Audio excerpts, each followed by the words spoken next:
Today we're working on a 2010 Subaru Outback, the same generation, 2010 to 2014.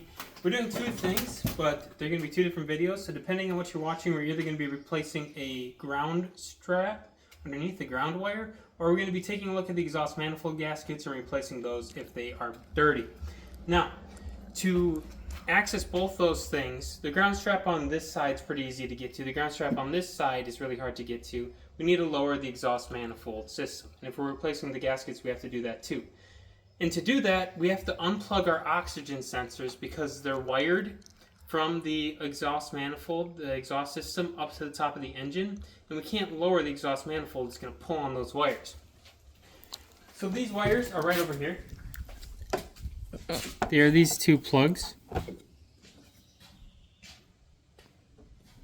So these two plugs have to be undone. To get a little more space, we're going to remove the Airbox intake thing here. There's just two little snaps that hold that down. Alright, we have both of these unplugged. I want to emphasize that it's important to be gentle with those because if you break them, it's a big pain to get that fixed. Now, the next thing is, don't drop it out yet because we're attached down here still. For us, we've already bent down here and we broke off the snap. That's why that's replaced with a zip tie. We're just going to pop those off, cut that zip tie, and then we will be good to lower this exhaust manifold. Alright, so we have it popped out of those two places. These wires are now completely detached and we're ready to lower the exhaust manifold. We can actually already see a broken ground wire. I lost it. There it is. That is a ground wire that's broken right off. We're going to have to replace that. I want to mention that you can unscrew the oxygen sensors straight out of the exhaust manifold. However, those are normally really rusted in there and very hard to get out. And typically it's just easier to unplug them from up top and then drop it down. So next we're going to go under the car. Alright, here we are under the car. Exhaust manifold goes around to both sides. Now, right up here, there's 3 bolts, 1, 2, and then another one down over here. There's the angle for it. Now, these are 14mm bolts on both sides. There's 3 of them on each side. There's 6 total. Once we unscrew these, this thing's going to be ready to dangle a little bit. So just be prepared to catch the weight of it. Also, if you've been recently running your car, it's going to be very, very, very hot. It will burn you. So make sure you let it cool before you go and actually start touching anything. But next we're going to start loosening these 14mm bolts and drop this down.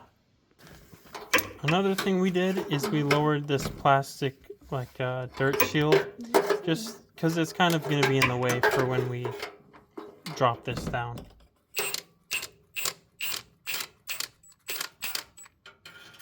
You want these all the way down? Yeah. This is like, you see my cheek here?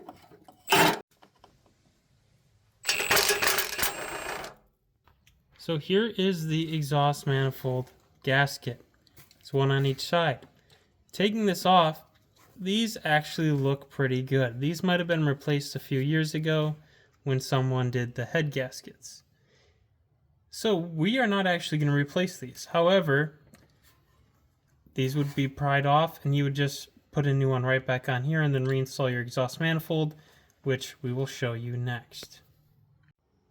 So now we are reinstalling the exhaust manifold. We had it pushed up and we started the nuts by hand just to make sure they weren't cross-threaded or anything. And then these get torqued to 25 foot-pounds on a 2010. I think it's the same for 2010 through 2014, but you can always do a quick Google just to double check. And if you took down your splash guard, make sure to snap that back in. Don't forget to pop your wire hangers back into place either. And then definitely do not forget to plug in your oxygen sensors again. There's 2 different plugs and they only fit with the right thing. They look different on the inside. So just look at what it's plugging into, look at what's plugging into it. They'll match because they're both different. And if you took off your Airbox intake, just put that piece of plastic back on there.